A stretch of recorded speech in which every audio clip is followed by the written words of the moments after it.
This is Rick Rule for Rule Investment Media, sponsors of the 2024 Natural Resources Investment Symposium, held July 7 through 11 in Boca, Raton, or in the comfort and convenience of your own home through live stream. Whether you attend live or via live stream, we will present between 50 or 60 hours of intense curriculum over 4 days, more than you can possibly absorb in those 4 days.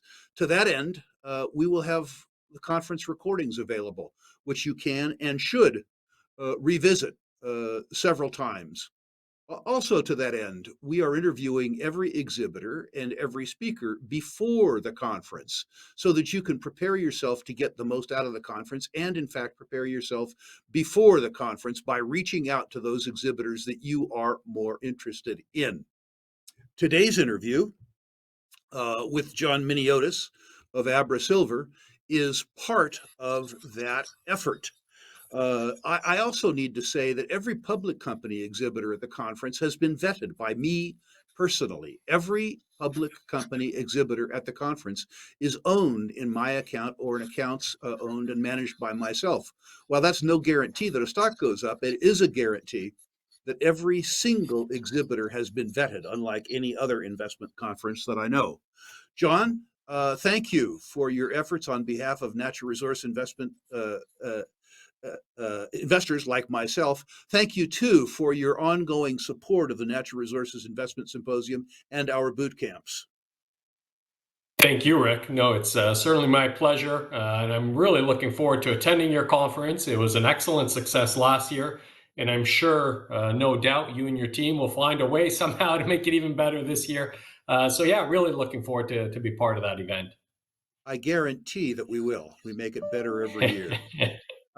Give us an overview of what I believe is already an excellent asset, but an asset that's improving fairly substantially. Tell us what it is. Tell us where it is.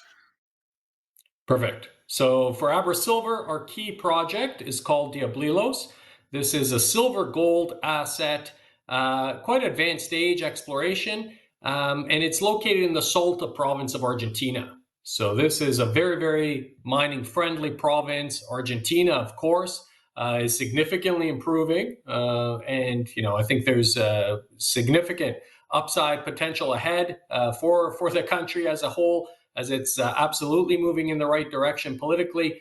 But for our project, this is a project that's been around for quite some time. Myself and the current management team, we got involved in December of 2019. At that time, this project had about 130 million ounces in silver equivalent resources on a measured and indicated basis. Since then, we've completed 3 very successful exploration campaigns, which has resulted really in us doubling the size of the resource already. So now within the measured and indicated category, we're sitting at about 260 million ounces. And that's entirely within silver and gold. So it's about 150 million ounces of silver, 1.4 million ounces of gold. This is all located close to surface, open pittable in oxides. And so therefore it could be leached. And so, yeah, this is an advanced stage project, but importantly, even though it's already very, very sizable, this has significant exploration upside still ahead of us here. And so that's what we're most excited about. We just recently announced the start of another 20,000 meters drilling. This is, a very, very exciting exploration campaign, and happy to walk you through that in more detail if you like. Well, let's get a little deeper. In fact, tell us something about the stage of documentation: preliminary economic assessment, pre-feasibility, resource statement. Tell me where you are. But to talk to me, too, about the fact, and this would be my assertion right now, not yours, that you're starting to know enough about the deposit and the genesis of the deposit that your exploration is becoming predictive. What I've really liked in the news releases is that you're fairly straightforward in terms of what you're trying to accomplish with the drilling program, what the thesis is, and that allows me to measure the results, both in a gross sense, but also in terms of your knowledge of the deposit. So talk to me both about your knowledge and the economics of the current deposit, and the fact that your drilling is, I would suggest, becoming predictive. Perfect. So at the end of March, we announced a pre-feasibility study. So we've successfully completed that study. Very robust outcome as part of that study. So based only on the proven and probable reserves, this has over a 13-year mine life already. And it'll be generating over, for the first 5 years, close to 18 million ounces a year on a silver equivalent basis. So this is a very large scale primary silver project. And importantly, it'd be situated in the lowest quartile of that cash cost curve. So in the best quartile. And so your all-in sustaining cash costs for the entire life of mine are under $12.50 an ounce on a silver equivalent basis. And so you get very, very robust project here, excellent economics, even at current spot prices, but even quite a bit below current spot prices. I believe for the pre-feasibility study, the base case economics were based on $23.50 an ounce silver, $18.50 gold. And with those conservative commodity price assumptions, this project had close to a $700 million Canadian net present value after tax. So very robust economics, but importantly, in a higher gold and silver price environment, like we have today, even the economics here have already improved by over $400 million. So the net present value at today's spot prices are north of $1.1 billion Canadian. And so that goes to show you, based on the large scale resource that we have and the low cash costs, this is a project that has, excellent economics, very robust. But importantly, as you mentioned, the exploration, in a sense, is almost getting easier. The more we've drilled this, the better our team understands the deposit here. And so a couple of years ago, we ran some updated geophysics, and that's what really led to this high-grade discovery that we drilled out in 2023. This was a brand new zone called Jack. This extends the main deposit to the southwest and resulted in us discovering the highest grade mineralization to date on this project. And so that was a very, very successful exploration campaign. And we've just now embarked on an additional 20,000 meters of drilling. And we have a number of other very, very high priority targets. And so we're looking to continue drilling here, of course, continue to intersect high grade silver and gold mineralization, which can add even further to the robust economics we recently announced. So exciting time for our company for sure. John, you mentioned $700 million NPV at old prices, $1 billion NPV indicated in a pre-feasibility study at current prices. What's the market cap? In other words, how much do you spend to get $1 billion? Well, the market cap right now for us is about 275 million Canadian. And so we're trading at less than 0.3 times the net present value at current prices. And so the market cap is significantly undervalued. I think obviously we think this is a tremendous value proposition for new shareholders for sure. And also in terms of the capital cost to bring this project into construction, the total capex is less than $400 million US. It was about $373 million in the pre-feasibility study. So this is certainly a financeable project, and we feel extremely confident this will become an operating mine in the near future. So our goal is very, very clear. We have an excellent exploration team that's had a lot of success over the last 3 years. We're going to continue to drill, continue to hope for that great success to continue. And then advance, de-risk this project towards that construction decision stage. And we expect a construction decision could be announced here sometime in the first half of 2026. So keep growing the project, de-risking, moving it forward, and ultimately unlocking a lot of value, hopefully, for our shareholders. Experienced mining investors will think of the Salta that I saw 20 years ago, which is to say, at least in the Altiplano, the middle of nowhere.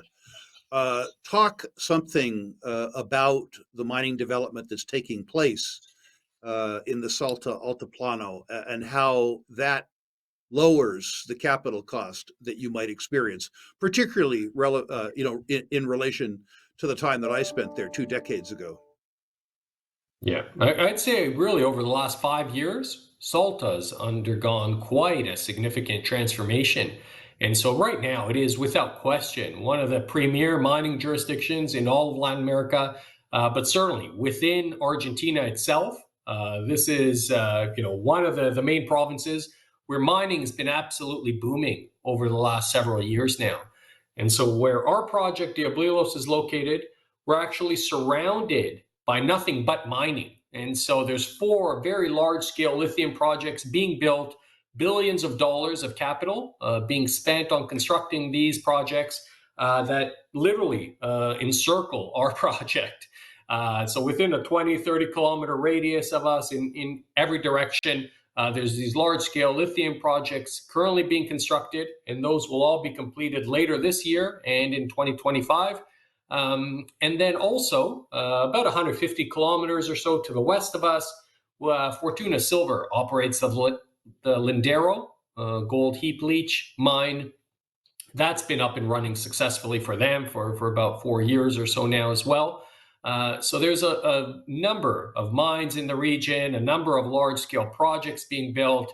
You have a number of majors with offices in Salta, whether it's Rio Tinto, Barrick, Anglo Gold, First Quantum, of course, on the copper side, has their Taca Taca project as well. And then all the largest, lithium companies, I'd say, in the world are all based out of Salt as well. So it's absolutely undergone a significant transformation over the last 5 years. And yeah, we feel, that sets up the construction of Diablos as, being the next major project to enter that construction decision stage, I'd say, in a couple of years from now. John, very recently you completed a financing to finance the ongoing exploration. And I would suggest for those people listening that you raised more than money. If you could talk to us something about that investing and who contributed the money and why that might be important to you. So that was certainly a major, major milestone for our company. So this is on the back of the pre-feasibility study. So we announced the pre-feas end of March. In sort of mid-April, I guess, a few weeks later, we announced a strategic $20 million capital raise. And that money was raised between Kinross, which invested $10 million in us, and then Argentina's largest utility company, which is called Central Puerto. They're a large blue chip utility traded on the New York Stock Exchange, well over $1.5 billion. And they're building power plants in Salta, in Catamarca, to help on the supply side for all the increased demand that's going on the electricity side due to the large mining projects currently being constructed there. So excellent, as you mentioned, Rick. I mean, more than just money, for sure. It gives us excellent expertise, partners that we're looking forward to working very closely with long term.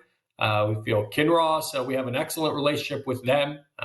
They have a lot of expertise for sure in similar type systems. So in Chile, they operate the La Coipa mine, and that's a high sulfidation system that's been, been actively mined now for several years. And so, yeah, we have a very open dialogue with them. We've established various committees as well.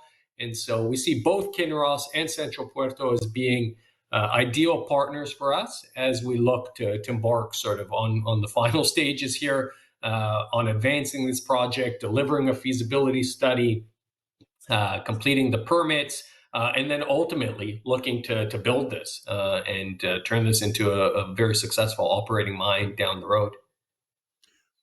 John, finally, for those attendees and others watching this video, if they want to learn more about AbraSilver, ask some questions, do a deeper dive, who do they contact and how do they find that person?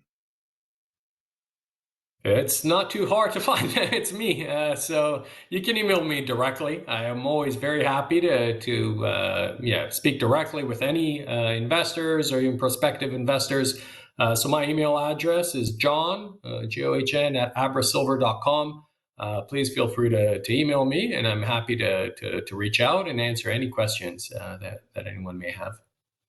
John, congratulations on your rapid advance of AbraSilver. Thank you, too, for your efforts on behalf of natural resource investors like myself. And thank you finally for your ongoing support of the Natural Resources Investment Symposium and our boot camps. It's been a pleasure to work with you. Pleasure's all mine. Thanks again, Rick. And yeah, really looking forward to the event and hopefully meeting a lot of your viewers there.